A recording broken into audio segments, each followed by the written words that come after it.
There's so many things you can do. This is just one mac and cheese recipe. You got so many different kinds of cheeses. Today, we're using Colby mixed with Jack. And this one's a little spicy. That was a last minute decision made in the grocery store. And we'll top it with some Parmesan just because this might not be sharp enough for what I'm looking for. I'm afraid of coming out with a really bland dish. And then this, we saw last minute. We might throw a little bit of that in there just to like spruce it up. We don't make it too heavy, just a little bit in there to make it a little bit on the creamier side. But you got so many different cheeses. You got provolone and Gruyere. You've got mozzarella and cheddar. You got white cheddar and yellow cheddar. You've got everything. You got freaking manchego. You got blue cheese. There's an end. You can never run out of different cheeses to mix together to try a new mac and cheese recipe. You got different pastas. We like these ones today. What are these called? Cavatappi. Excellent. Penne is my favorite, but we're going to go with cavatappi for this one. We're making a light spring-like mac and cheese where we definitely got to throw the butter and the milk in there. I mean, that's a mandatory for all the mac and cheeses. We got I guess the spiciness from this spicy and this spicy makes it like a little less summery, but I think it's still summery, like a spicy spring dish. And then you can throw whatever you want in there. You can throw shaved steak in there for a Philly cheesesteak mac and cheese. You can go throw, obviously, like tomatoes are excellent. You can throw different sauces in there, like the ranch, for example, like marinara sauce. Nothing goes better with cheese and wheat than tomatoes. We all know this. We all eat pizza. Cheese sandwiches with tomato and wheat bread. It's the way to go. Tomatoes are the way to go. Caprese salad, tomatoes, cheese. Well, we don't have mozzarella, but basil. This is going to be nice with the lemon juice. That's really what's going to make it. It's just like we're not going with anything heavy there. Like you could make a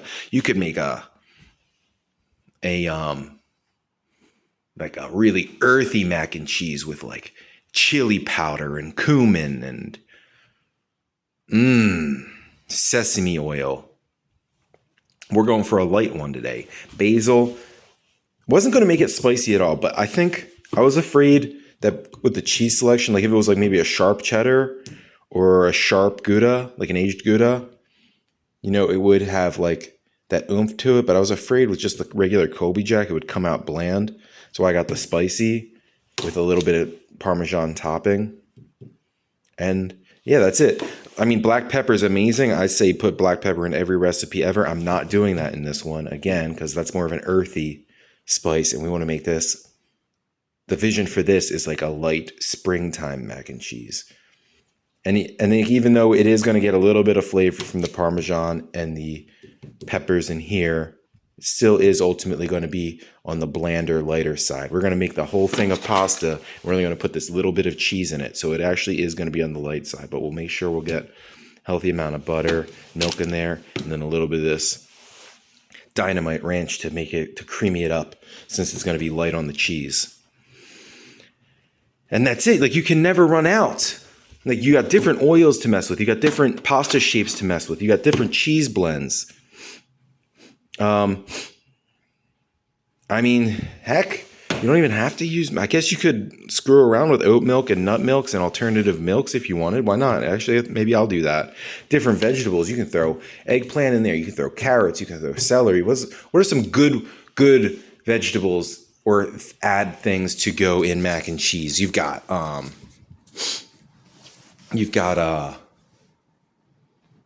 spinach. That's a great one. Onions. That's a great one. Are we going to throw garlic and onion in here? No, we are not. Exactly. We're keeping it light. We're keeping it springy. We're not throwing garlic or onion in here. But garlic and onion would be great ones generally to throw in typical mac and cheese. What else? Bell pepper is okay. Use your imagination. If you can find it, you can throw it in there. Like bacon, obviously. Chicken, I mean, that's up to you guys. And then the toppings, right? When you think of toppings, when you bake it, you think breadcrumbs, right? Well, I'm not putting any toppings on here except I'm going to have like a little bit of a Parmesan topping. Well, I don't have an oven right now, so I'm actually not baking this one, which is fine because this one doesn't really need to be baked because of the going for like more like the light spring salad theme. So it'd be more like tossed and laid in a bowl. It doesn't really need to have like a crispy top as much as that is great, but there's other toppings, like use your creativity. You can throw croutons on there. You can crush the croutons up to have mini croutons. You could do panko topping. You could do you could go heavy on the Parmesan topping and then broil it and crisp up the Parmesan on top. Or you could just go out and get Parmesan crisps, crumple them up, sprinkle Parmesan crisps on top. What else?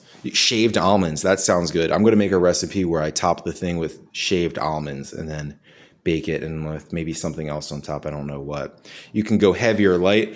I'm not going to throw too much olive oil in this one. I'm just going to add a little bit in there to give it that spring salad feel and to give it that more creaminess so it doesn't feel so empty from just a small amount of cheese. I'm not going to go too heavy with that because I don't want to make it a heavy dish. But there's so many ways to express yourself and express your mac and cheese. You can make a different mac and cheese recipe every day of your life. And I'm going to keep sharing mine with you so you can be inspired and share yours with the world.